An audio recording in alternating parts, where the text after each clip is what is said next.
Hello, I'm Hansi Parchment. You're watching Talawa TV with Crystal Davis. I think the uniqueness of the Reggae Girlz is they embody the national motto of Jamaica, which is out of many one people.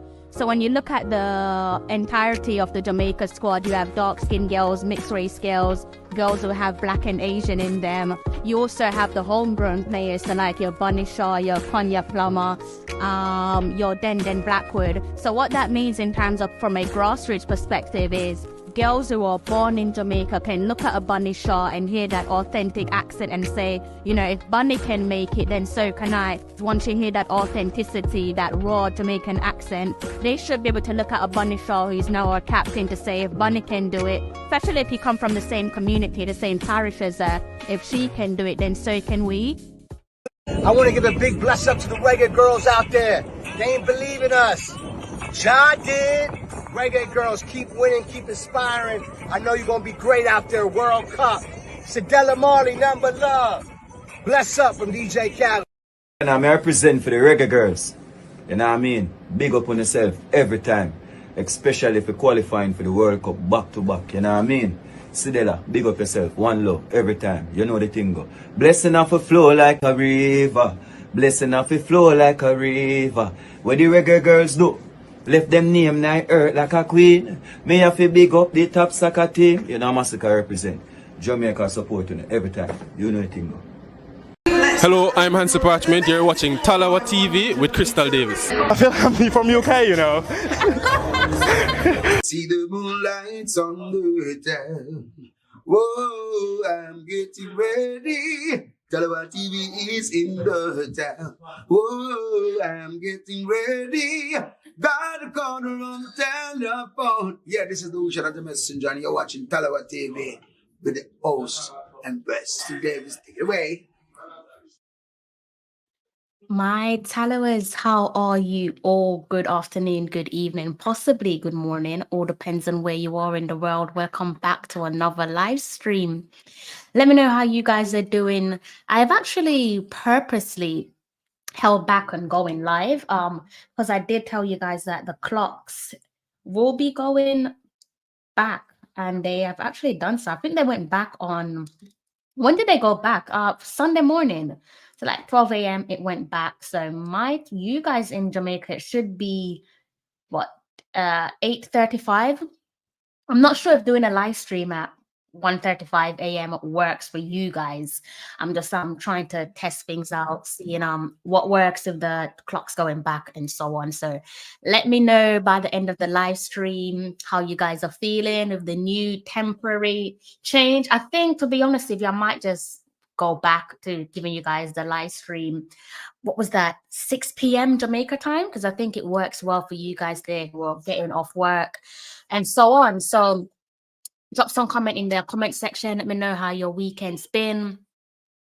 I am still struggling, trying to figure out how to give you guys tonight's show, because I feel like there's so much to discuss as it relates to Friday night's performance against France. If you missed that one, that was an international friendly hosted by the French on their soil, and we lost that one 3-0. I think it's safe to say that it could have been way worse than that. Could have been 5-0 or maybe even more if it wasn't for the heroics of our keeper, Rebecca Spencer.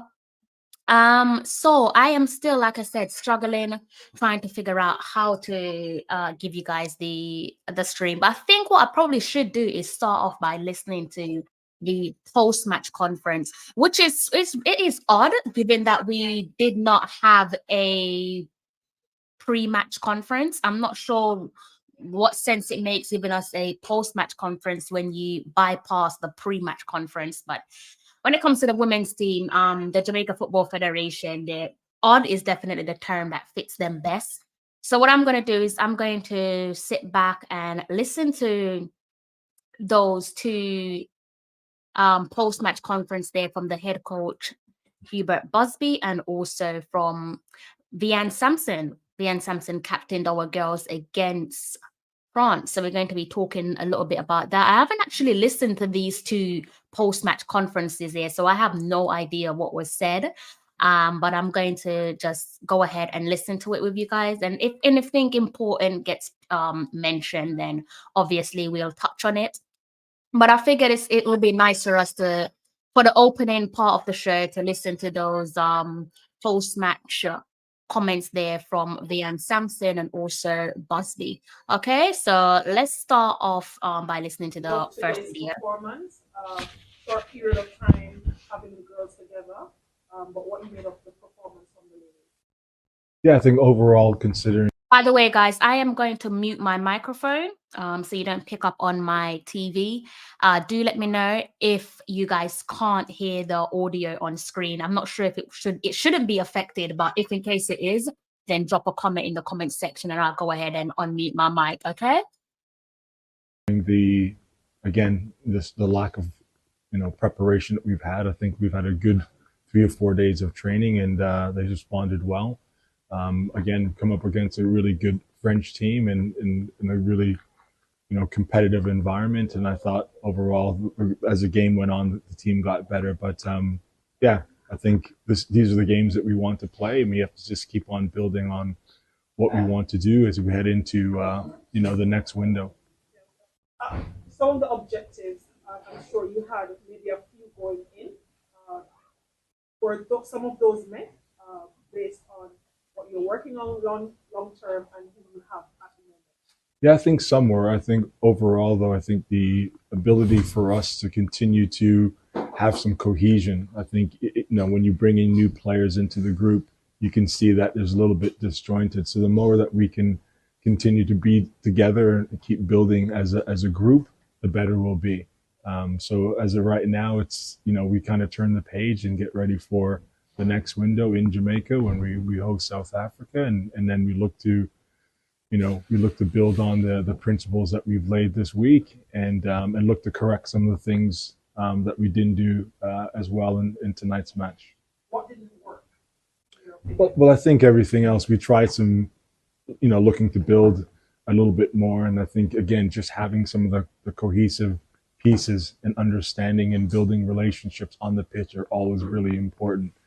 So when you bring in new players, getting a better understanding of how some of those players around you play will take some time. But as the game went on, I saw it got better, and I think one of the things the second half that I definitely wanted to see was their ability to compete a bit more, and that was better in the second half. You wore the captain armband tonight. Talk to me about how that felt related to this. It was a surprise for me, but a very welcome one. I'm grateful for the opportunity to be able to do that job and represent my country in that way. Despite the result, I felt like we gave a good show of ourselves against a very good opposition. So yeah, really, really happy to get the opportunity, but hoping to build going forward. Yeah, Coach spoke about the short turnaround, but let's go to what would have happened in the match. We adjusted well for the most part, or could have done better. We could always do better, but like you said, with the short time we were in camp, we had a few things to focus on, and I felt like we gave them a good try. And sometimes coming into these windows, the moment we're looking for is not now. It's a further down the line, a year down the line. So as long as we keep making steps every window, taking a bit from every game, we'll be where we need to be at the right time. Yeah. How are you feeling about the current team we had, that starting 11, the substitutions, those on the bench, and like you said, even those set to come in? It's always good to have new faces. We're always looking to build the team and improve in every way that we can. The core of the team is still pretty much the same. So it's just about gelling those relationships and building as a team. And every single person in this team matters. So it's everybody understanding that and being ready when their opportunity comes. How you felt about your performance? I did what I could in the game. I hope I led by example. I felt like I did. Just did my best, try and cover the spaces, covering for my teammates, get about the pitch, and I feel like I did that, but I'm always a critical person and I always want more.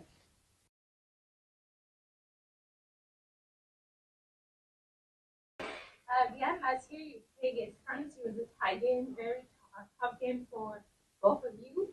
The coach mentioned that there was a lot of new players in the team.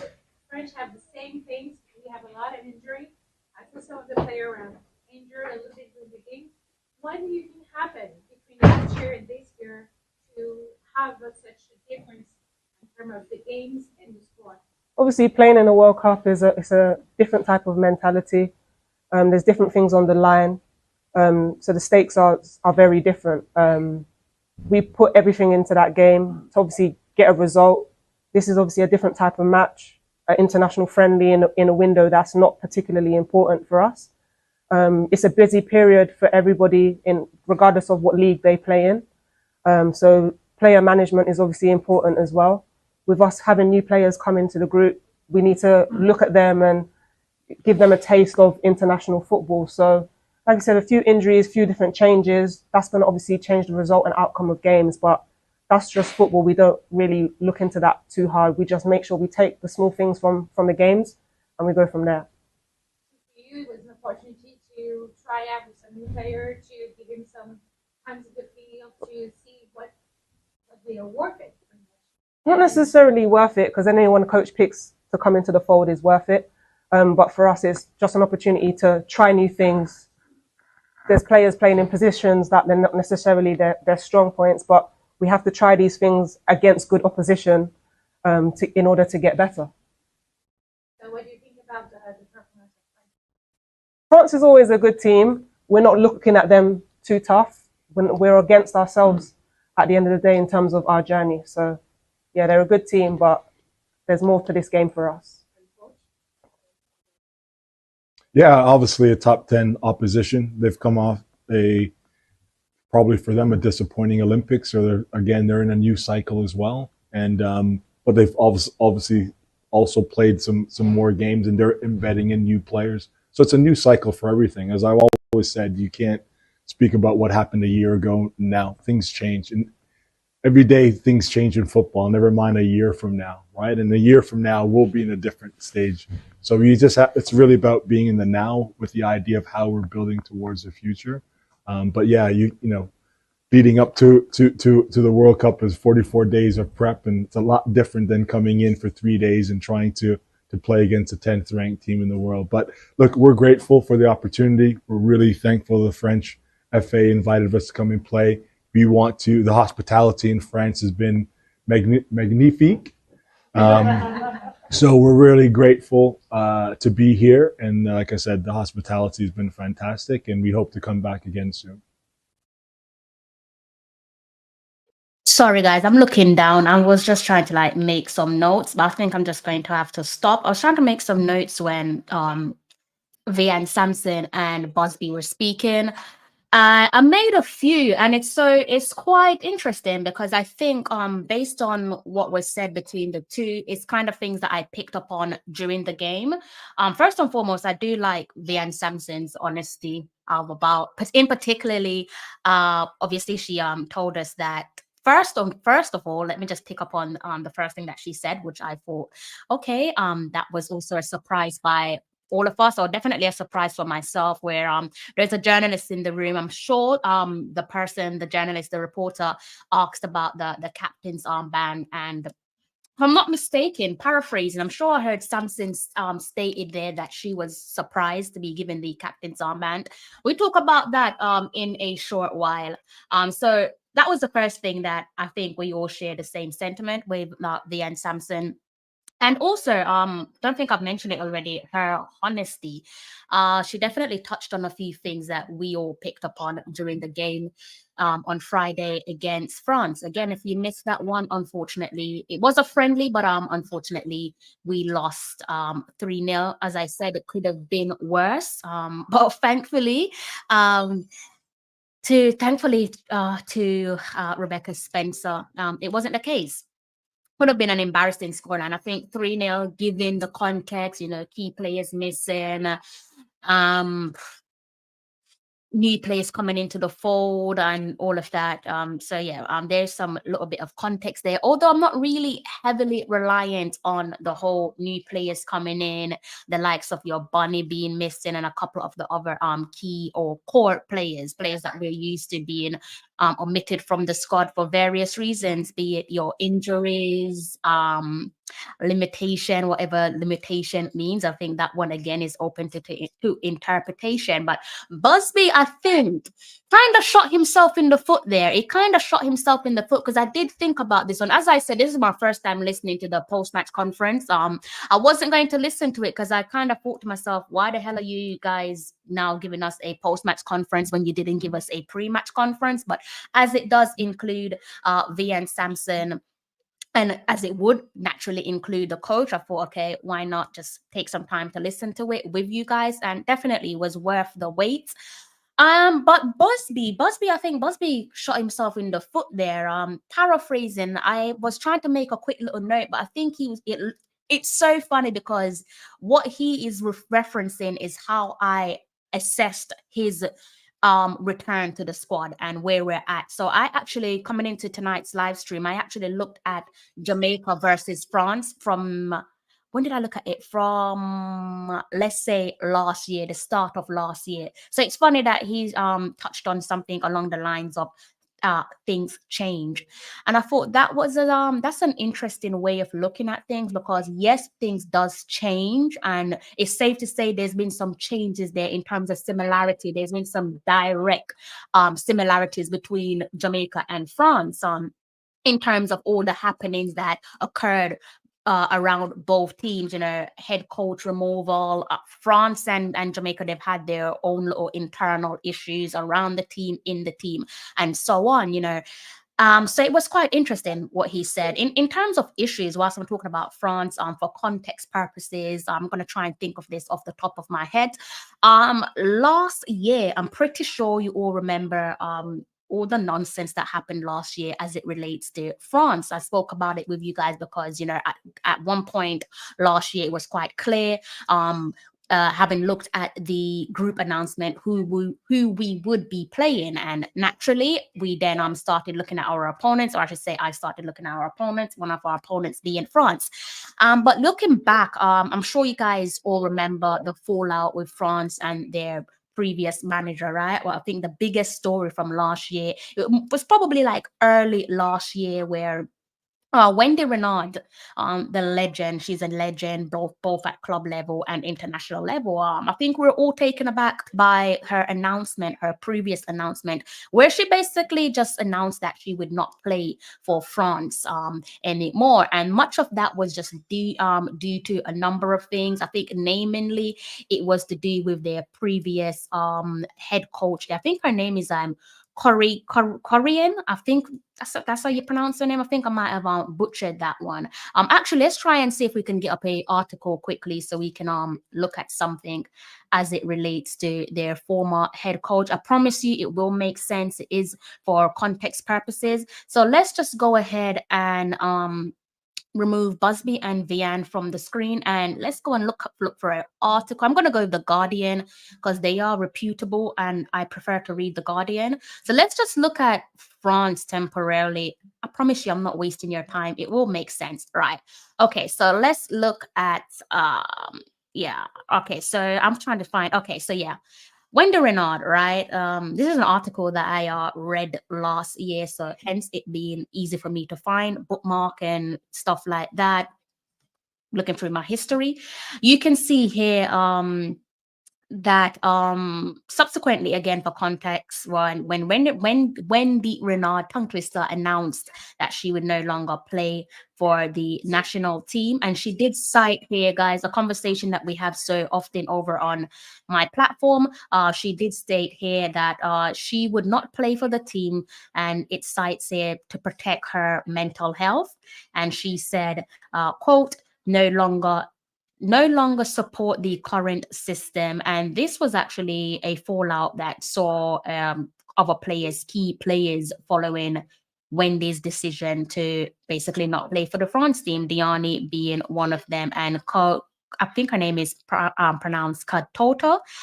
Apologies if I butchered her name. So key players there falling out with the previous head coach, right? And back to what I was saying, the knock-on effect from that was that their previous their head coach at the time, she faced a sack. right? She was basically given the red card and she had to just pack her bags and keep it moving.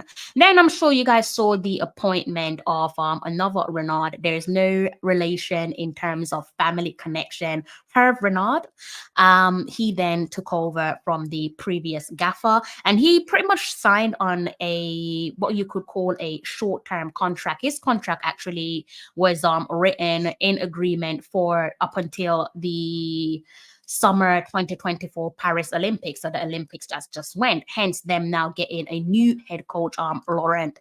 So saying that to say, in the last, let's say from, I believe the fallout happened around, let's check the article, let's check the date of this article, March. Okay, they don't want to misinform you guys. So this fallout here in terms of when Wendy Renard then announced that she would be stepping aside from the national team. This one came around March, right? So within the space of a year, we've seen like 3 different head coach for the French women's national team. And I thought that was something that I picked up on when I was looking at the match on Friday. And I went back and I looked at a couple of France's previous games as well. Let's go ahead and switch that screen for you guys so we can look at a couple of their previous results together.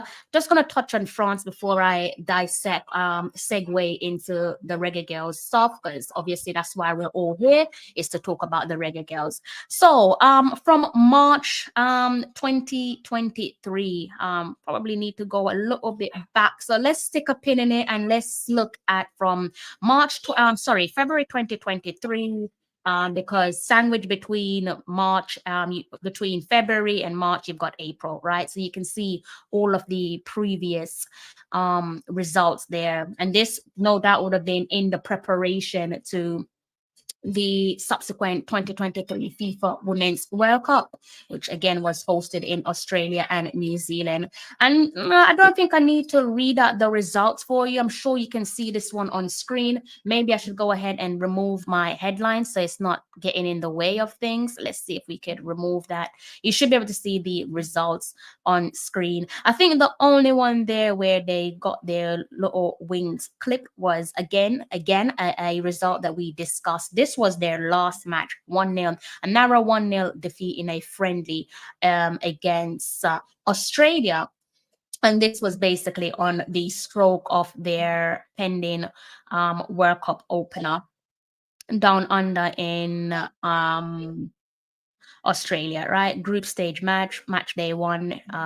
You guys already know who they took on, Jamaica. So saying that to say, I did looked at the almost like a direct comparison between us and France, and the fact that we were in similar turmoil in terms of coaches leaving and so on. And I think it's safe to say, like, between the two, they're definitely the country there that's come up like unscathed.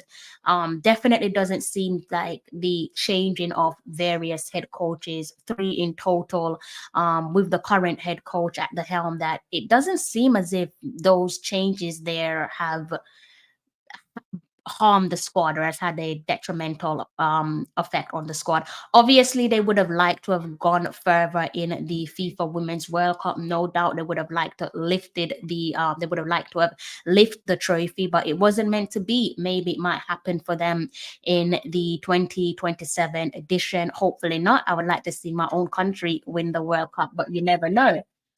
So yes, I was looking at the 2 countries there, and if you haven't been following the Reggae Girlz, for context in terms of those direct comparisons there, round about similar times, we've had, let's say, to the current, call it 3. Whoa, it's been more. I was thinking 3, but I forgot. What's his name? Oh my God, I forgot the previous coach. You guys might have to remind me of his name. Is it Xavier Gilbert? I think it's Xavier Gilbert. So I've had about, let's call it 3 to 4 different head coaches between then and now. Again, similar time to the French. But for us, it just doesn't seem like it's working out. It kind of feels to me that it's just pause. a repeat type of thing. It doesn't seem like much is changing. And it was interesting hearing what Busby said in terms of things change. Yes, he's absolutely correct. Things does change, but the changes that we've seen over the last couple of head coach tenure, for me, it's just we're still faced with the same conversation time and time again. And I think for me, for what it's worth, the conversation have just become a little bit tiring. It's just the same old thing. Coaching being a fundamental issue. Where the Jamaica Football Federation is concerned, they're another conversation in itself. They probably deserve a live stream dedicated to just them alone, because the nonsense that they carry on with is just never ending.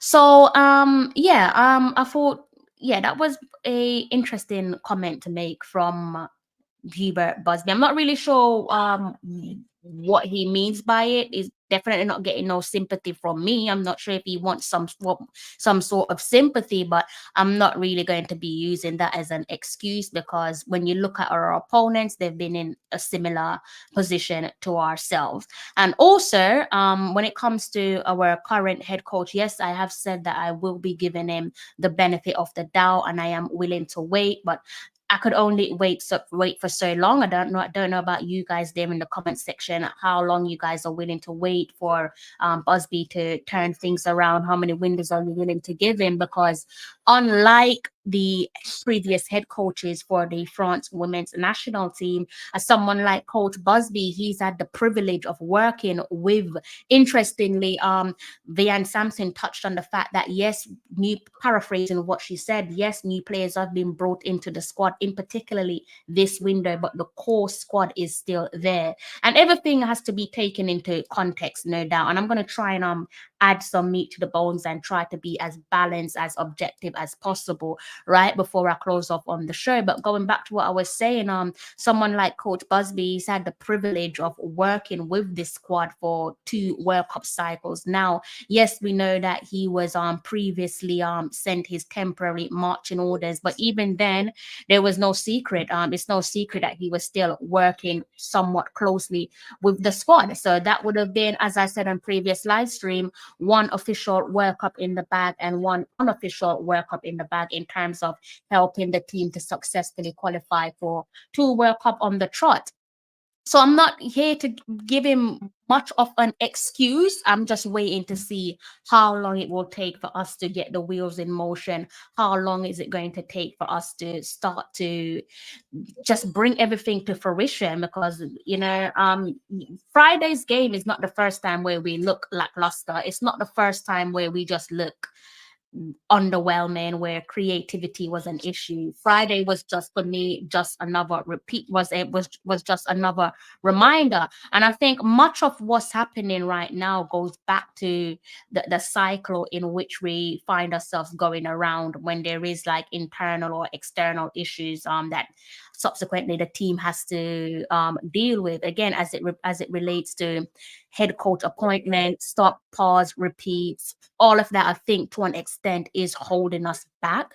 I also think it's a no-brainer that the lack of games is stifling our true potential.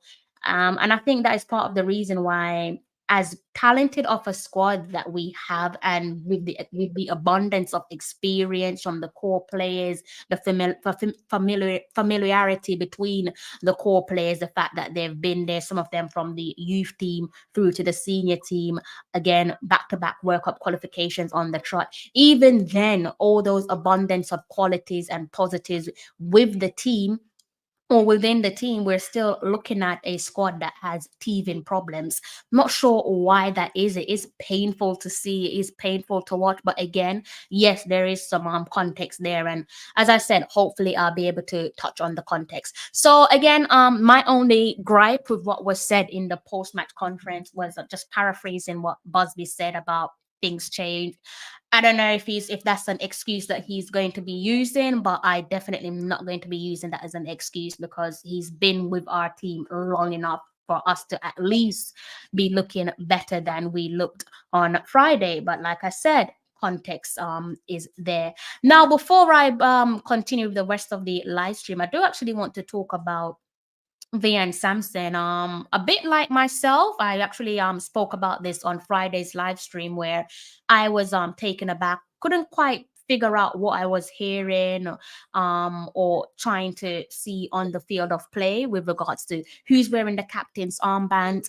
And quite clearly by the end of full time figured out that the player wearing the captain's armband was Vian Sampson. So I think it's definitely safe to say it's worth placing some flowers at the bottom of her feet. Does she deserve to wear the captain's armband? Absolutely, definitely. There's no qualms about that. I'm sure for her, it is a proud and deserving moment for her and her loved ones. And as I said, she definitely deserve it. Footballers, the ones who are at the top or the ones who are playing for clubs and their countries respectively, they've had to pursue years of hard work and dedication, both at club and international level. And for a player like Vian Sampson, when you look at the trajectory of her career, I think wearing the captain's armband says to her that all those years of discipline, hard work, dedication, trials and tribulation, disappointment, a moment like that is one to savor.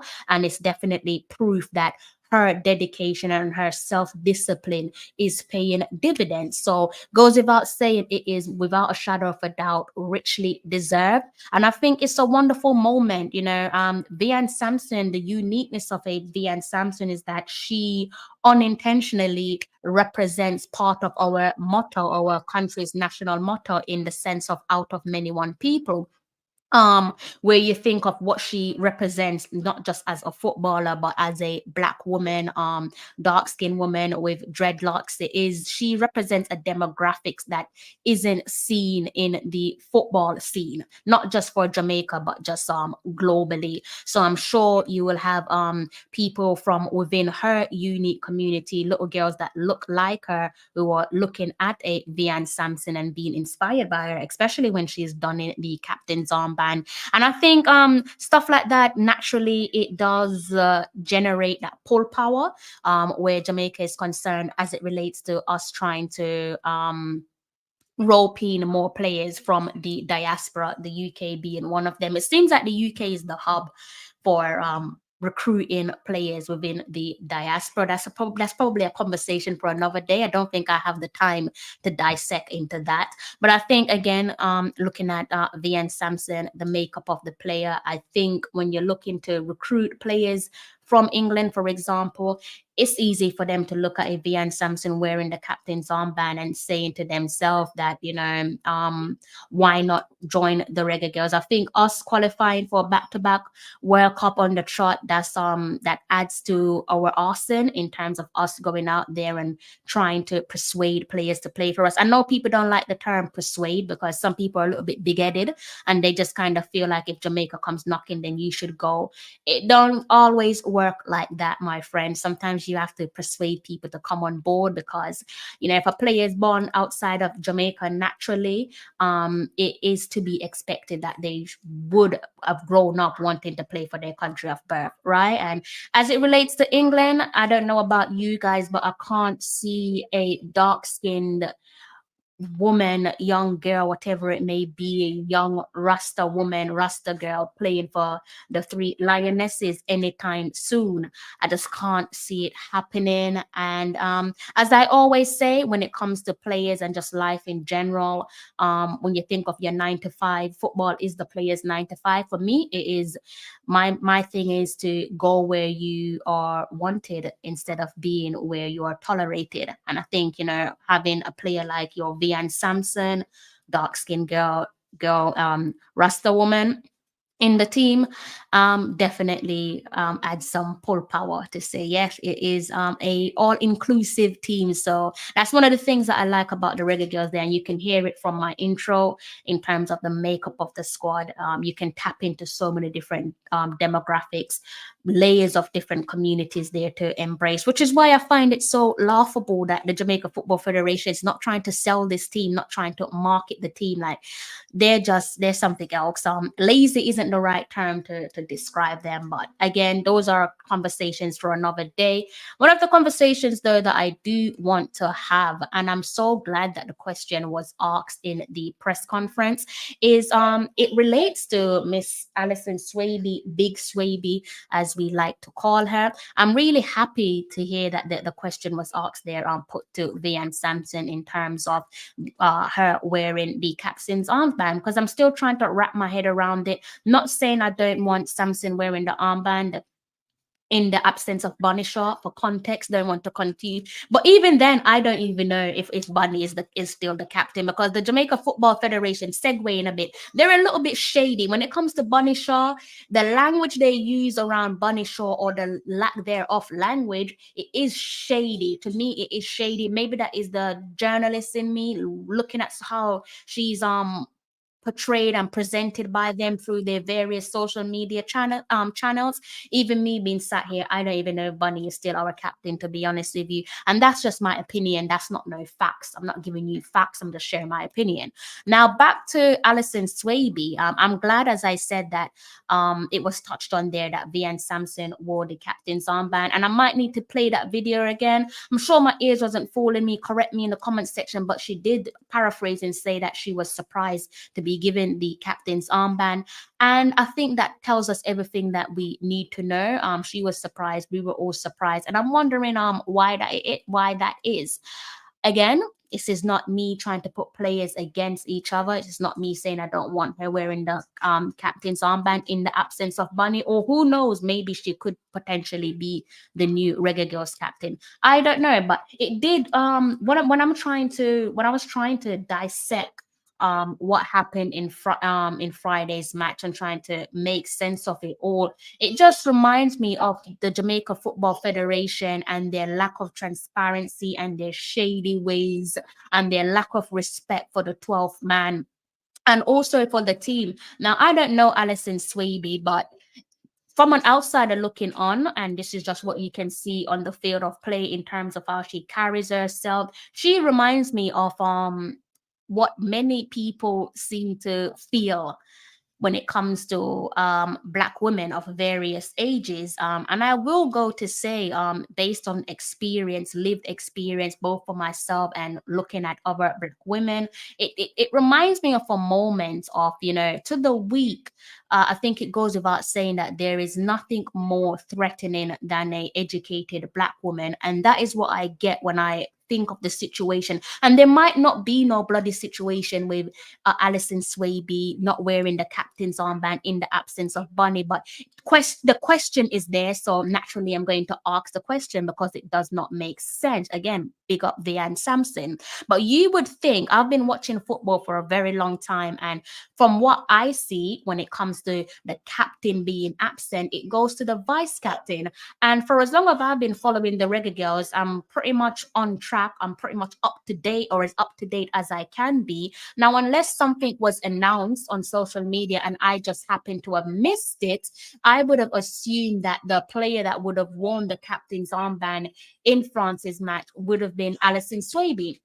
Obviously, that wasn't the case. So it does make me wonder, is there something going on internally there that we're not aware of, and what could it be? And nothing so far actually makes sense. Nothing that I'm trying to come up with makes sense. I will go as far as to say I did check before I started tonight's live stream. I actually let me go back and see the message that I sent.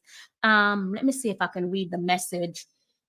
I'm not going to say who I sent the message to, but I did say, are you able to tell me if Allyson was stripped of the vice captain's armband? And my contact responded by saying, no, I can't confirm that at this time. And it is someone that I do trust, heavily trust. And if there was something to confirm, I'm sure he would have just told me, yes, she has been stripped, or no, she hasn't been stripped. But the fact that I couldn't get a answer at this time does make me wonder even more. Now, going back to Allyson Swaby, again, I'm trying to make sense out of nonsense and I'm getting nowhere. So maybe you guys can help me in the comment section. As I said, I don't know her on a personal level, but for what it's worth, she does remind me of this strong black woman that's rubbing people up the wrong way. Clearly, you don't need to know it to look at it. They say don't judge a book by its cover, but sometimes you can look at a person and kind of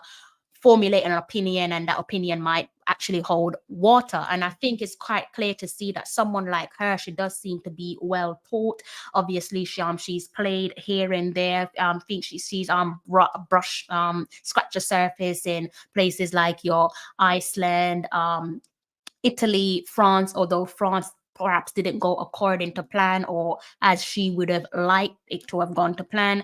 As it relates to Italy, second time being in Italy, so there's clearly something about the Italian league there, Syria, that floats her boat. And also being in the USA, saying that to say that I think she harbors what you would expect of a captain. And I said, before, I'm pretty old school. I like my captains to be the ones at the back with the captain's armband. Do I mind a Bunny Shaw leading the line with the captain's armband? Absolutely not. It's not uncommon for forwards to wear the captain's armband, given the quality of a Bunny Shaw, given her profile, back-to-back Ballon d'Or nominee, tearing up the WSL Golden Boot winner here and there. It makes sense, right? So I'm not here to argue about that. I'm focusing on Allyson Swaby for the time being. Going back to Swaby, though, adding to what I've said, she, with her years of experience, again, playing in a number of various different countries and various respective leagues, surely over the course of those years, adding to her development, she would have polished up and being cultured. She does seem like a young woman who is, obviously a black woman, educated, cultured, have an abundance of experience. And within those countries there and within the respective leagues that she's played in, clearly she's someone who appears to be quite adaptable and also professional. I mean, for a black woman to go back to Italy, given what we see in Italian football as it relates to the men's side of the game and the alleged discrimination as it relates to alleged racism, there must be something about her for a AS Roma and an AC Milan to say, okay, yes, we'll have her, we'll take her, and so on. So the professionalism is there, the experience is there, the fact that she's adaptable, I don't think that can be disputed. She's quite cultured. You don't need to know the woman to know these things. Like, just open your eyes and read for yourself, read the room. And she's got age and experience on her side. But I think where she probably don't float the boat as it relates to the amazing Jamaica Football Federation is with everything that I have said. And again, I don't know her. This is just my opinion. Nothing here is factual. She does come across as being someone who is quite vocal, someone who would fight for the likes of your equality and your equity. And as I said, you can't have equality without equity. So if you want me to be equal to the men's team, you have to give me the same tools that you give the men's team. Otherwise, you're not really giving me equality. It's just token gestures that we're toying with here. And I think when you look at Allyson Swaby and the fact that she didn't wear the captain's armband when I expected her to wear the captain's armband, I think that reminds me of, the same the same JFF of yesteryear, or the same current JFF, because I don't actually believe that they have changed. I think there's some spiteful individuals in the high echelon of the Jamaica Football Federation, and they're currently power tripping because they do love power. Certain people within society don't deserve power because they're liberty takers. They don't know how to operate with power. They let power get to their head. And I think, and again, I could be wrong here, but I feel like there are people in the high echelon of the Jamaica Football Federation who are power tripping. I think Jamaica Football Federation, it goes without saying that they take privilege, they take great honor, they take this sense of pride when they shouldn't be feeling they shouldn't be filled with pride, that they enjoy embracing the powers from within, right? So I think if I am right and they have stripped Allyson Swaby of the vice captain's armband, I think that is probably them saying that we're in charge. And the reason why I'm saying we're in charge, we've seen the fallout over the last few years.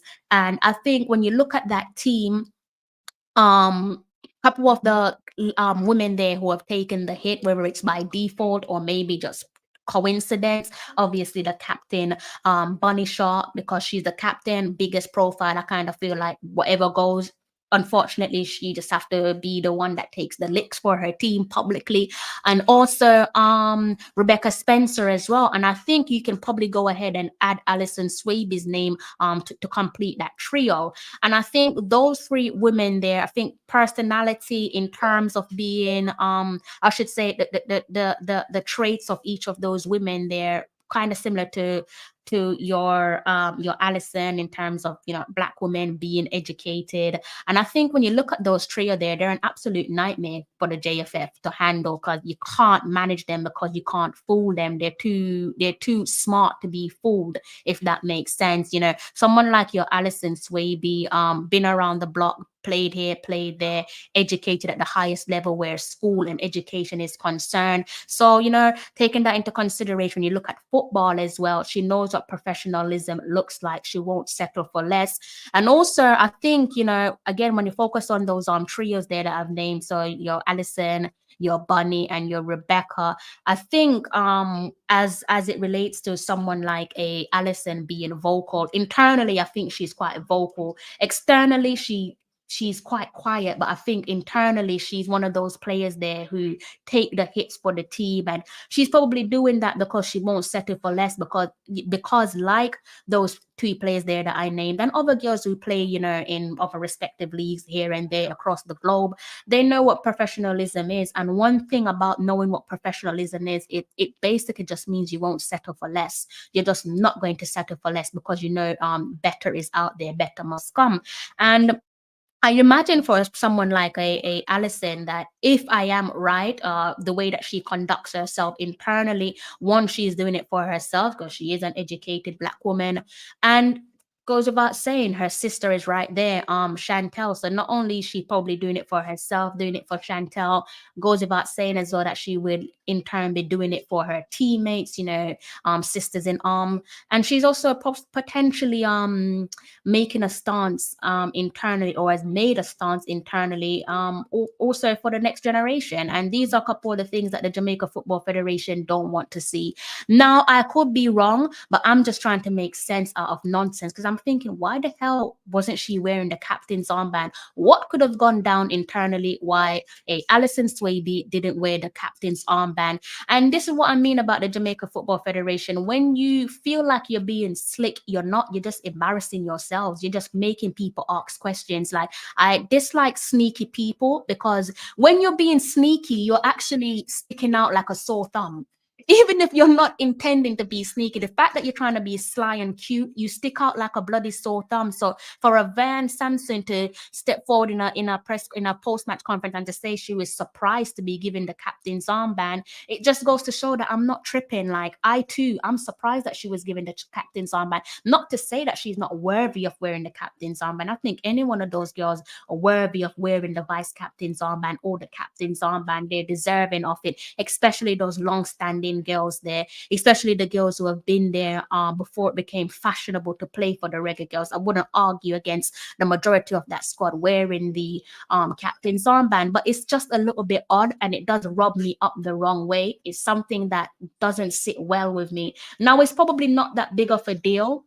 I'm probably just looking at things way too deep, and I'm probably the crazy one. JFL are probably the normal ones there, and the coach is probably the normal one as well. But, you know, speaking about the coach, I have to say that I'm a little bit disappointed with Busby as well, because, you know, he stepped forward there in the press conference when he was talking about the team announcement. He gave us the team announcement, and I'm just looking at things in hindsight that this is a important bit of information that you should have shared with us. You shared the fact that there's the introduction of the legend, Reggae Boys legend, Dion Burton, who's now coming into he has now been introduced to the Reggae Girlz senior team, and he'll be helping the forwards to get better with their finishing and all-round play. And I would have thought that this is something that you would have mentioned. Saying that Vian Sampson is going to be the captain, it's not going to make France do things differently. You know, it's not going to send off fireworks for France. But I just kind of felt like you guys should have given us the respect of letting us know that the captain for this match is not going to be Allyson Swaby as many of us expected it to be, and instead it would be your Vian Sampson. I kind of feel like you robbed us of a bit of honesty, and it just makes me not trust you guys even more. And I just have to wonder now. I'm looking at Busby, and I didn't want to look at him. I just kind of wanted to just mind my business and let him do his job and not question too much. But I kind of want him to look in the mirror and ask himself, like, do I run my yard or do I run around it? That's the question I want him to ask himself. Like, are you being influenced, or are you in some sense we're all influenced. This goes without saying. All of us are influenced by something or someone, whether it's religious influence or whatever. So being influenced isn't necessarily a bad thing, but in this situation, I'm feeling like I'm laying towards it being not such a good thing, right? So I kind of want Busby there, and again, I could be wrong, but I kind of want him to ask himself, does he run his yard or does he run around it? Are you being influenced? Like, are you in control? Are you in total control? Because I looked at Busby, and obviously I don't know him, never met him before, or actually I think I've been in the same surrounding as him back in 2018 when the Reggae Girlz came over to Nottingham when they played against Nottingham women. I think he might have been there, so I would have been in like not necessarily rubbing shoulders, but close by with each other, but definitely never had a conversation. But I would have thought, looking at him with his years of experience, with what he would have done for the team externally, I would have thought that he was the gamer and not the game being played. So I just kind of, there's multiple questions there that I'm like asking myself, you know, because other than Allyson Swaby herself saying that she does not want to wear the captain's armband, which I find odd. I can't see her saying she don't want to wear the captain's armband. For me, there's no valid reason to strip her of the captain's armband. And you've bloody stripped her of the captain's armband, because the fact that she wasn't wearing it means she was stripped of it. Unofficially stripped of the captain's armband, right? So let's not play cute. Let's not try to get all technical and all that nonsense, because in football, for as long as I've been watching the beautiful game, as some want to call it, when your captain isn't around, it goes to your vice captain. So she's clearly there is some sort of changing of the old guard going on, or passing on the baton. So either which way you want to look at it, whether you're trying to be cute and whether you're trying to be sneaky, you're not, because people do have eyes, people do pay attention. I'm sure I'm not the only one who would have picked up on the fact that she wasn't wearing the captain's armband. Someone in my comment section actually said Allyson wasn't wearing the captain's armband for the Brazil match. I'm not going to lie. I don't even know if I picked up on that or if we discussed that at the time. I kind of feel like we didn't, but definitely this time round against France, it was quite clear and obvious. Again, so if that person in my comment section, I can't remember their name, if they're right and that Allyson was, in the absence of Bunny Shaw, wasn't wearing the captain's armband, I can't remember that far back to the Brazil match. Someone might have to just remind me of how that one panned out. Then this would have even been another opportunity for you to just say you have a new captain. I don't understand the secrecy. The secrecy is actually quite sickening, because when you're trying to, I don't understand. I have multiple pet peeves when it comes to the women's game, but you guys hold on to things that you don't need to hold on to. Just let it go. Let it go. Give us the news. Like, why are you holding things like close to your chest? Like, what's the big secrecy? The secrecy makes you look suspicious. The secrecy. Can you imagine if, let's say, let's go back to the Copa America where Andre Blake was unavailable due to injury. And we all know that Damian Lowe is the vice captain. Can you imagine if instead of Damian Lowe wearing the captain's armband, let's say random player, let's say it was Latibade that was wearing the captain's armband, alarm bells would ring. People be like, why is Latibade wearing the captain's armband and not Damian Lowe, for example, right? Because people question these things, that you have vice captains for a reason. And until you make the announcement that this person isn't the vice captain, one would expect them to still wear the captain's armband in the absence of the captain. That's just how things work. I don't know why you guys like to work back to front. Like, it's just not making sense. Like, and I'm looking at Busby and I'm shaking my head, because you are probably one of the first people to talk about professionalism, and that's very unprofessional of you. If you've allowed that to happen, it's unprofessional. It's unprofessional, and it's quite unpleasant. And I think if I am bang on the money with regards to what I've said, I think they would have done this to Allyson for maybe a few reasons. Two of those reasons definitely to humiliate her and to humble her, if what I have said holds water. I don't know. As I said, I'm not privy to knowing about these the Reggae Girlz internally, because I actually don't like disturbing people. That's one of my weakness. I don't ask enough questions. I definitely don't ask enough questions. I don't knock on enough doors. I just kind of use my head and my eyes. And like I said, I'm going to continue to do it because it's built my channel. The reason why I have my channel the way it is and people look at it as being reputable and people enjoy the content is because I just use my head. Hopefully, using my head this time round makes some sort of sense or holds some sort of water.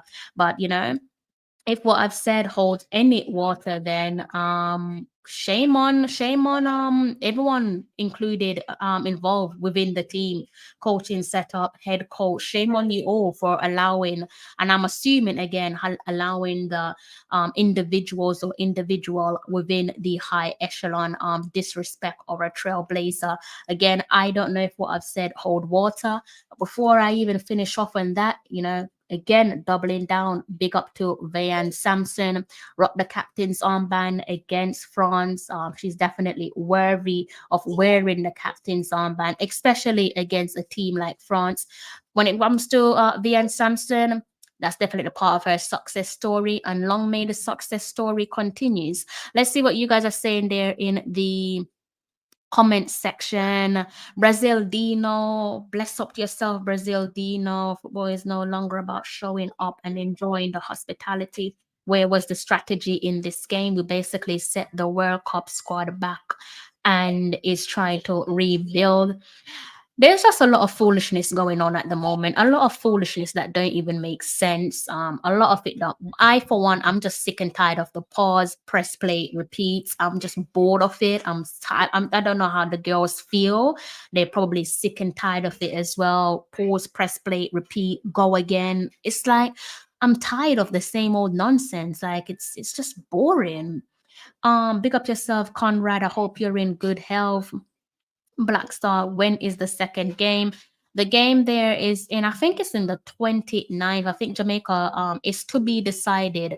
There's a game there against South Africa, 29th of November and the 2nd of December.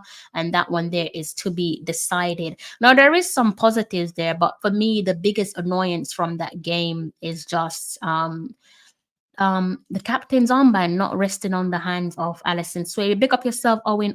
I hope you're well. Big up yourself. So late for the Palace. Well, to be honest with you, I actually pushed this one back a bit. So you're actually not late. I think you're bang on time. Big up yourself, Jordan. Love life, boss. Pick up yourself. I hope you're in good health. I guess I could just continue with the rest of the show.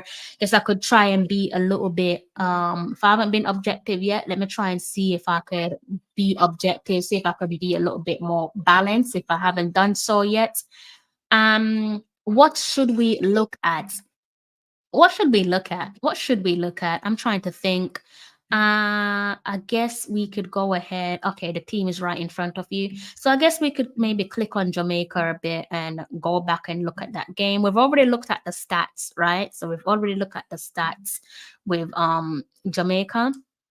And you guys probably should be able to see this one. In case you missed it, game played on Friday. This Friday gone international friendly. And we lost 3-0. Probably could have been more. Thankfully, it wasn't. And the stats speak for itself, doesn't it? And we're looking at France, the host on Friday night's occasion. 32 shots to Jamaica's 2 shots on target. 13 for France, 0 for Jamaica. Possession-wise, 75% possession for France, 25 for Jamaica. Passes, 671 for France, 227 for Jamaica. Pass accuracy, 85% for France, 67% for Jamaica. Fouls, 8 for France, Jamaica half that. They came up with 4 yellow cards and red cards. That is 0 apiece. Offside, 1 for France, 0 for Jamaica. Corners, corners is the one that was kind of like mind blowing to me. But perhaps it shouldn't be in hindsight. At the time, it was. I lost count. Reason why I lost count. It says here in total, France had 20 corners, and Jamaica had 0. Now, the lineups. Look at the lineup and look at a couple more things. I guess I'm doing you guys a bit of a disservice, right? So let's go ahead and remove that banner in front of you guys' face there. Yeah, let's keep it like that. So you guys don't want to see France, do you? You want to see Jamaica? So let's look at Jamaica. Couple of things I am echoing myself here. Already spoke about debuts. See the debut there for Taylor Hines. That's Liverpool's Taylor Hines. Now looking at the team, also had another debut. I've got Natasha Thomas. She came off the bench. Good to see the return there of Jade Bailey. Also had Paige Bailey Gale coming off the bench as well, right? That's just so you guys can all be on the same page. In case you're wondering, Drew Spence unavailable. She actually picked up an injury, so she sustained an injury, hence being sat on the bench and not being able to come onto the field of play. All right, so we can go ahead and just stick a pin in it and maybe speak a little bit about the team. Be interesting to know what you guys make of the team's performance. Already spoke to you guys about the debut. One of the things that perhaps I guess we could call it positives, maybe, is minutes accumulated. And I looked at minutes accumulated, and I was mainly focused on Baby Swaby, Chantel Swaby, and also Tiffany Cameron as well. Now, I'm not making excuses for Chantel Swaby there. Yes, we know, unfortunately, she did unintentionally play a role in France breaking the deadlock, right? But I think in fairness to the likes of Chantel Swaby and Tiffany Cameron, there's some positives there, given what we know of their recent activity or lack thereof at, I should say, limited activity there in terms of minutes accumulated at club level for Leicester City and Real Betis, respectively. I've been giving you guys weekly club updates as it relates to the Reggae Girl, so you guys would know that as things stand, you know, the majority of the time there, unfortunately, she is a new player, Chantel Swaby there to the Foxes, so she has yet to find her feet in terms of cementing herself in the starting 11 for Leicester City. And Tiffany Cameron, I feel like a broken record. I've already said this, but in case you aren't aware, she had some visa issues there over the summer, and she basically missed an entire preseason, came back on, I think it was just like the stroke of the first game for Liga F there in Spain. Top tier of women's football. Saying that to say, quite pleased. You can't see the downward arrow next to a Chantal Swaby or a Tiffany Cameron. Clearly, because that basically means that they played a entire 90. And I thought that was it's quite applaudable. Same could be said for a Jodie Brown. You know, first she signed her first professional contract some months back in the year. This year that is, since leaving FSU, Florida State University, now playing for Benfica in Portugal. So these players there, the likes of your Jodie Brown, your Chantel Swaby, and your Tiffany Cameron, quite pleased to see that they were able to hold out for the full 90. Again, given the context there where the club is concerned. So I guess for their club, their fitness level is probably right on target. The fact that they were able to, you know, play out a full 90 against a strengthened from France opposition. So kudos to those three ladies there for being able to do that. Again, looking at their minutes accumulated at club level, one would have probably assumed that they wouldn't be able to or wouldn't be allowed to complete a full 90, but they were able to do that. So fitness level wise, they are getting there. Would be great though, for the players, that is, if we actually were able to nail down an additional game for the October window. So around about the 29th of this month, a couple of other countries there will be playing their second of the two international friendlies there, because this window actually comes with two maximum games. But the Jamaica Federation, being their wonderful selves, we were only able, for some strange reason, only able to nail down one match for October. Whilst I am pleased to see that we're playing against a tough and a reputable, respected opposition like France, obviously it's bittersweet because we would have liked to have seen two games penciled down for us, right? So there's a couple positives there. One thing I will say, looking at the team, I would have thought, I'm not a coach.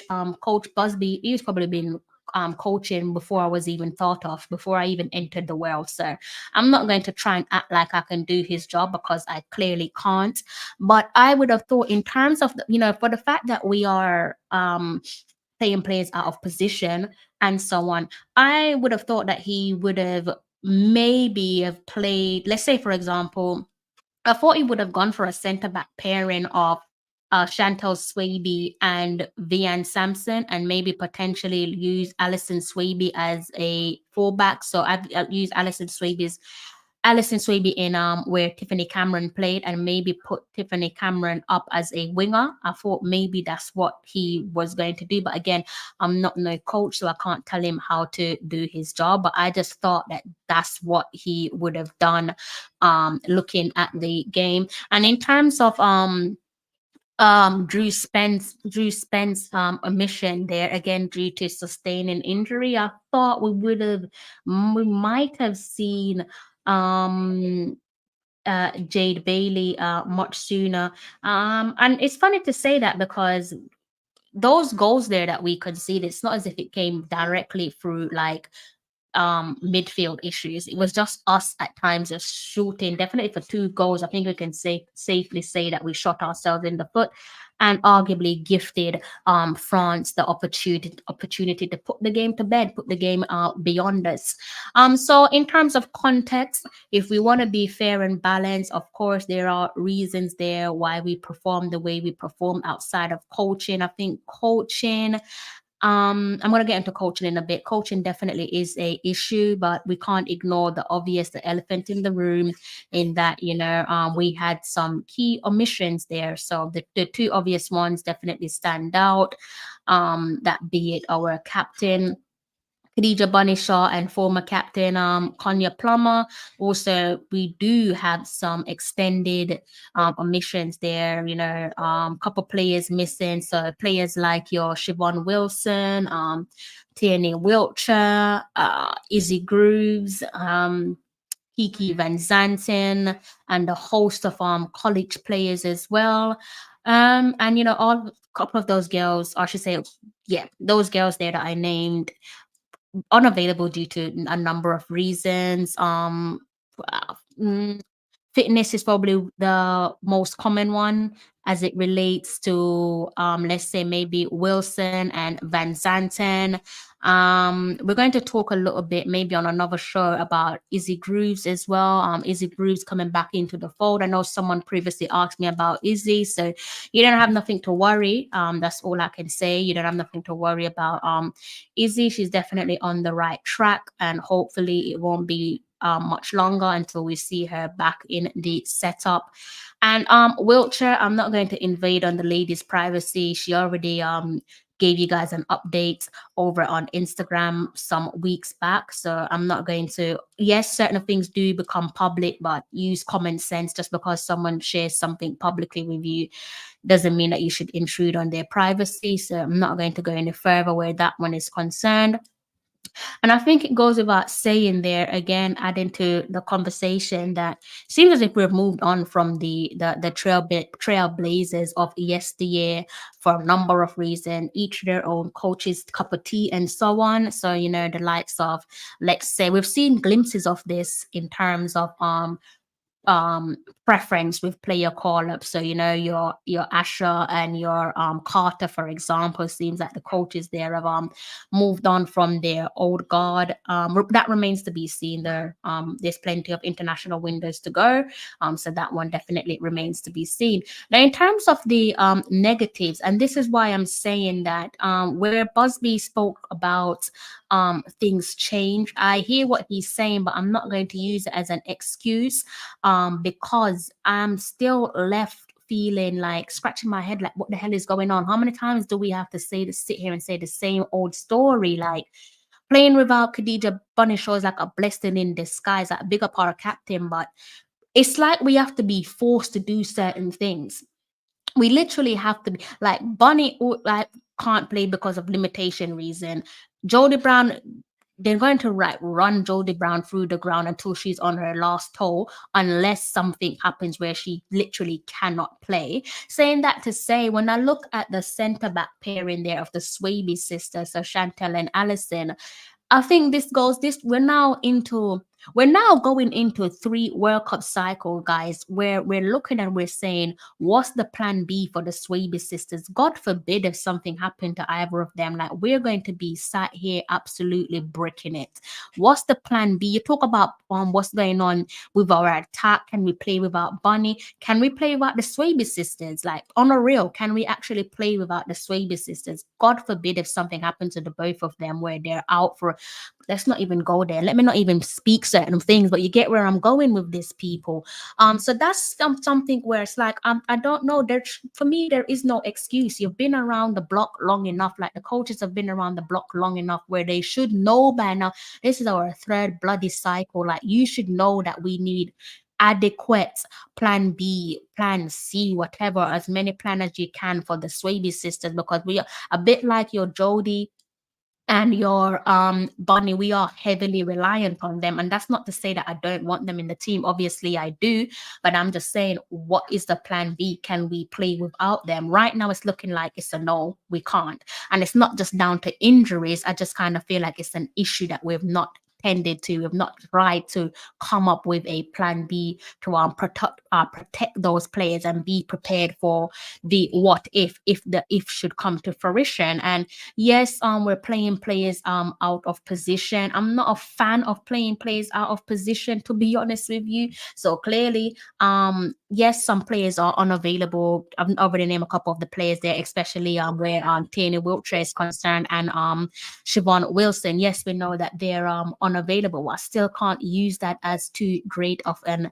excuse. I just think that we have doubling down of what I've said, we have now surpassed 2 World Cup cycles, 2 successful World Cup cycles, where it has gotten better in terms of us appearing at the FIFA Women's World Cup, you know, progressing to the round of 16, big up Donaldson. But at the end of the day, you don't need me telling you this, but I will remind you all that we're now looking at our 3rd World Cup cycle where we have yet to solidify a plan B. And I think that it came to bite us in the ass, because if we had got our act together and solidified a plan B, I don't think I'm going to sit here and say that we probably would have beaten Canada when we needed to beat them to qualify for the Summer Olympics. But we didn't have a plan B, so we used that game, that was a must-win game, and we had to win by a healthy margin. We basically improvised in a game that was so pivotal, so crucial,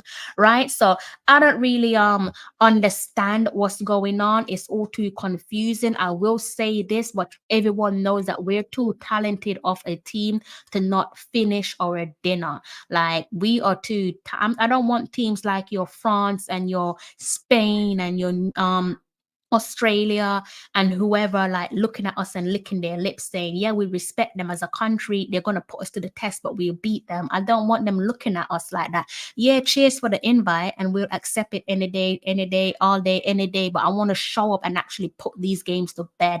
I want them to think twice when it comes to asking us to play against them. Because right now, I don't think they're doing that. I think the respect is there. And that's credit to the girls that they've earned their stripe, they've earned their respect. But I don't want you looking at my team and licking your bloody lips thinking that you can have us. I don't really want that. I don't want that. I want you to know that if you come to my yard, if I come to your yard, I'm licking off your head for free. That's what I want. I want that fear factor. I think we're just a bit too cute and like it's just too cute, too sweet for my liking. It doesn't need to be like that because we've got some players out there that can rough you up, but I feel like they're just not being given the license to do that. You know, we've just not been given the license to do that. And it's a shame. It's a shame. It's a frustrating one. The clinical, as I've always said, the clinical prowess just isn't there. It's just not there. It's there when they play for their clubs, but it's just not there when they come to the national setup. And it is all too frustrating.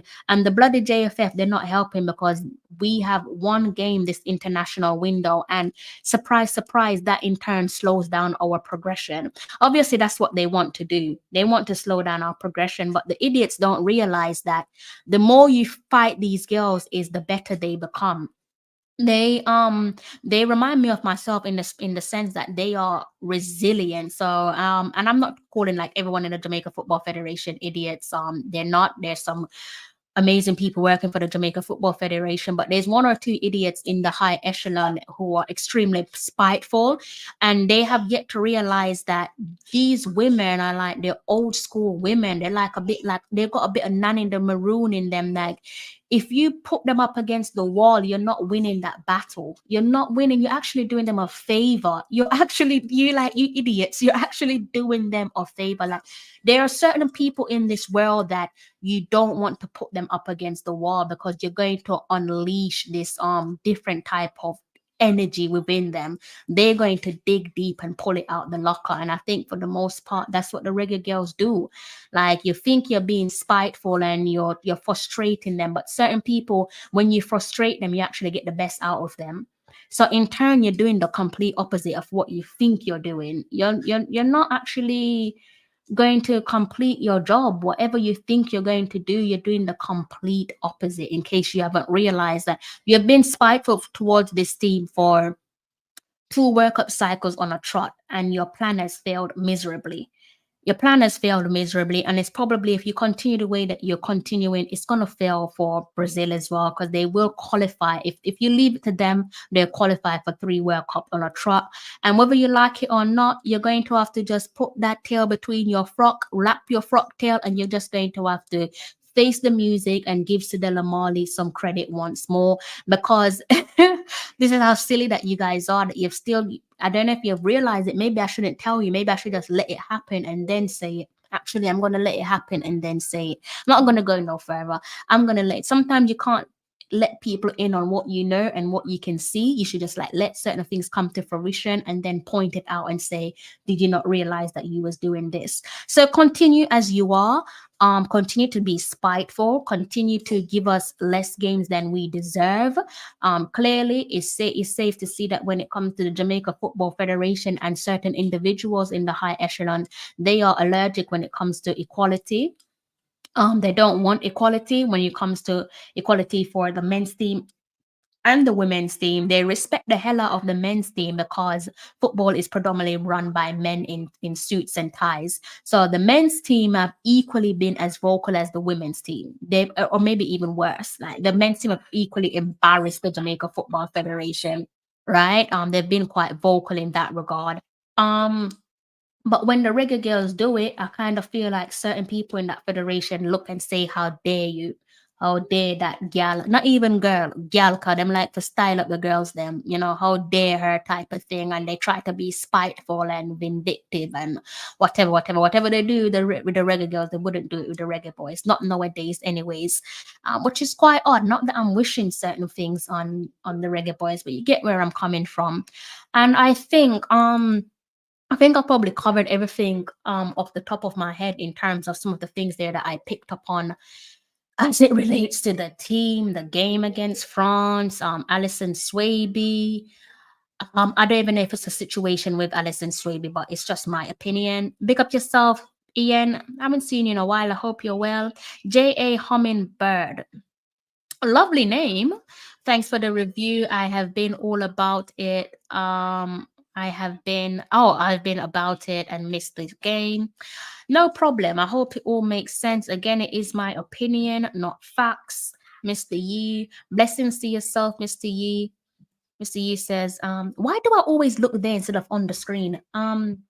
Allyson should be the captain and allow Shaw to concentrate on her striker responsibility. Since she got captaincy of the Reggae Girl, she has not scored much goal nor performed at that.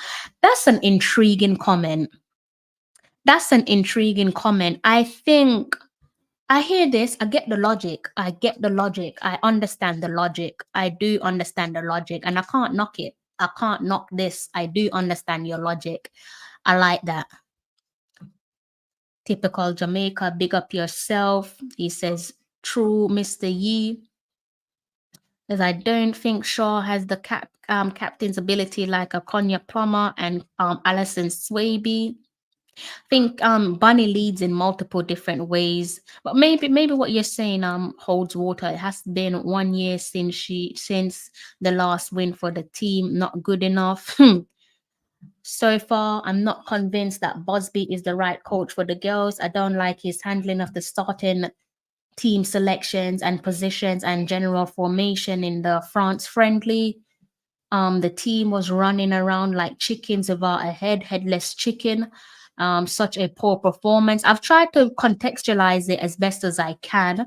And like I said, I'm willing to give Busby a fair chance because yes, he's been away. Yes, he knows the girls.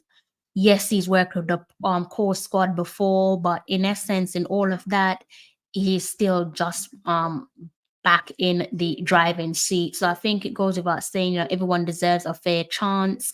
If I started a new job, I would like for my colleagues to give me a fair chance to get settled. Doesn't matter how good I am at my job. For whatever it is I apply for, I would like to be given a fair chance. So I'll be as fair as I can. I'm just trying to wonder, like, how many more windows. Or is it a maximum of 6 windows until I say, okay, enough is enough. I've seen enough. But I don't know. I'm just tired of the same old story, I'm sick of the same old story. So I've been speaking with you guys for 1 hour and 20 minutes. What time is it? Oh my God, it's almost 3 a.m. and my battery's on 13%. I think I might have to go back to kickstarting these live streams. I think going forward, guys, I'll either kickstart my live streams for 11 p.m. UK or 12 a.m. UK, right? Just so I could manage things a bit better. If you haven't hit the like button, I'm not sure what you're waiting on. Please do go ahead and hit the like button, please. It doesn't cost you a penny. Also hit the subscribe button. If you're new to the channel, do go ahead and hit the subscribe button. I think we've probably wrapped up everything there, guys. I don't think I have what do I have to share with you guys? I think that is probably it. I think that is it. And we already spoke about that Sportsmat article there, which referenced they touched on an interview with Allyson Swaby, and they didn't refer to her as the captain or vice captain, which I thought was odd, given how journalists work, given journalism and how we like construct our stories and so on. I would have thought someone would have said, the article would have at least one point said Reggae Girlz vice captain Allyson Swaby, but it didn't, unfortunately. Says, I agree to give Busby a fair chance, but he played Brazil and France now. Both teams we draw against and got 3 whooping without scoring a goal. We shall see. Oh gosh. It is funny, isn't it? It is so funny. But yeah, JFF, please stop being so bloody backwards. Like you gave us a post-match conference, but you did not give us a pre-match conference. You're not making sense, guys. You're definitely not. And I've already played that post-match conference there with Vian Sampson and also Hubert Busby. So you might have to stick this one and repeat and watch it from the start.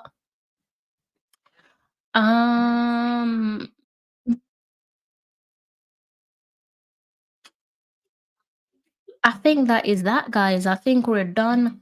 I don't think I need to go any further. But I definitely think this is something worth keeping our eyes on in terms of the captain's armband. Let's see who's going to wear the captain's armband in the future. But yeah, just have some respect, JFF. Like have some respect. Like respect your fans, respect your players, like respect the 12th man. Like football don't get played without your players nor your fans. So like have some respect, like give us some transparency. Stop being sneaky. Like we're not stupid. We weren't born big. We have eyes. We can see things for ourselves. And much of what I've said tonight, guys, like I said, it might not hold water. I might be far from the truth. It might be far from the truth. It's my opinion. But the thing is, when you leave things open to interpretation, people will inevitably formulate their own opinion. It's just the way things work, right? That's just the way things work. I hope to see Bunny back in the team next window. I think we all hope to see Bunny back. That's gonna be played on home soil. That's going to be played on home soil, so we should see her in the window. I think she's going to have passport limitations to take a trip to Jamaica, so hopefully we see Bunny back in the team, and we might see Kanye Plummer back in the team as well. Who knows? But oh man, oh wow, my head hurts. I'm gonna be closing off, guys. I think might have to put back on my headscarf because I do not want my headphones to be damaged. These cost a lot of money, and you guys actually bought me these headphones, so I need to take special care of them. I don't want them to see the headscarf actually help to like protect my headphones as well. I don't want it stripping. I have to think of something to basically the oil can cause the headphones to strip, in case you guys are wondering what am I on about. So the oil can actually, oil from my hair that is, can cause the headphone to strip. It happened to my last one, and I like to take care of my things. All right, guys. If I haven't said so already, happy Sunday. If you're making your way home from work, I know some of you work on Sundays. I do hope that you make it home safe and unharmed. Fresh new week. I'm into my Monday morning already. 2 minutes to 3 a.m.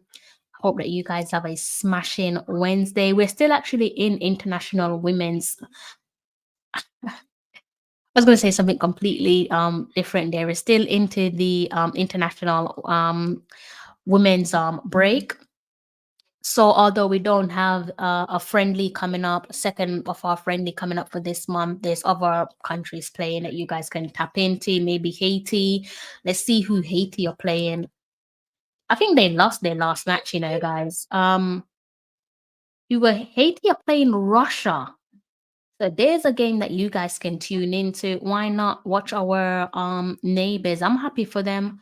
At least their federation cares. Lucky for some. So Haiti have a game against Russia, guys. I'm quite pleased for them. So you guys can tune into that one. It says tomorrow, but remember, I'm already into my Monday, so this game will be played on Tuesday. Okay. So you can keep your eye on Haiti's game if you want to see how they get on. Why not support another Caribbean country?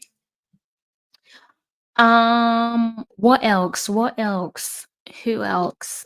In the meantime, I'm gonna try and see if I can do something for you guys to make up for the fact that we don't have a game. But I don't think I'm doing a live stream on Monday though. I think I'll be too tired. So you got a pre-match conference 10 days before. pre-match conference. When was the pre-match conference? I actually asked. No, that wasn't a pre-match conference. That was the squad announcement. I think you're referring to the squad announcement. Remember, pre-match conference is done the day before the game, because between 10 days and the day before the game, anything can happen. You can have injuries, anything can happen, right? So the pre-match conference is done the day before the game, and there was no pre-match conference because I actually asked if where's the pre-match conference, and I was told there was no pre-match conference, unfortunately. So I think what you're referring to is the squad announcement, right? But I'm going to have to love you and leave you. We've been talking for 1 hour and 28 minutes. I've worked up an appetite. Yeah, big up the girls, big up the squad, big up Vian, big up Samson, big up Vian Samson, I should say. And yeah, big up the whole entire Reggae Girls. I'm going to have to love you and leave you. If you're new to the channel, please remember to hit the subscribe button. If you haven't hit the like button already, I don't know what you're waiting on. I might actually let this one roll off to 1 hour and 30 minutes, guys. So I'll give myself an extra minute with you guys before I close off. So if you have any final questions, fire away. I'll try to wrap it up in 60 seconds or less. Yeah, why not take this to 1 hour and 30 minutes? And big up you guys there in the comment section as well for rocking with me, keeping things active. Those of you who are silently watching, I promise you I do not bite. Do drop a comment here and there. Promise you I do not bite. And if you guys want to see me do interviews of the Reggae Girls, let me know who you want me to interview and I will get cracking for you, okay? I'm currently working on an interview. A matter of fact, I'm working on a Reggae Girls interview for you guys. So let me know if you guys have any player in mind, and I will try to see if I can get it done. I can't make no promises because sometimes people just don't want to talk, which is probably due to timing. They're probably just not in the mood. Probably just don't want to talk, and some players just don't like interviews. So either way, give me some suggestions, and I'll see if I can make it happen. All right. I'm going to have to love you and leave you now. The kitchen is calling my name. I'm going to go and stuff my face. Yes, it is after 3 a.m. and I'm going to eat. Sorry, a girl's got to eat. I'm hungry. Thank you again for your continuous support. We're edging closer and closer towards that 5K target. Hopefully we can hit it before the end of the year. If not, we go again next year. God's willing, if God spare my life, that is. But you know how it goes, guys. Thank you for the support. If I don't see you on Tuesday, perhaps I'll see you before the week closes. All right, you know how it goes. Until next time, take care. I'm John Barnes, and you're watching Talawa TV with Crystal Davis.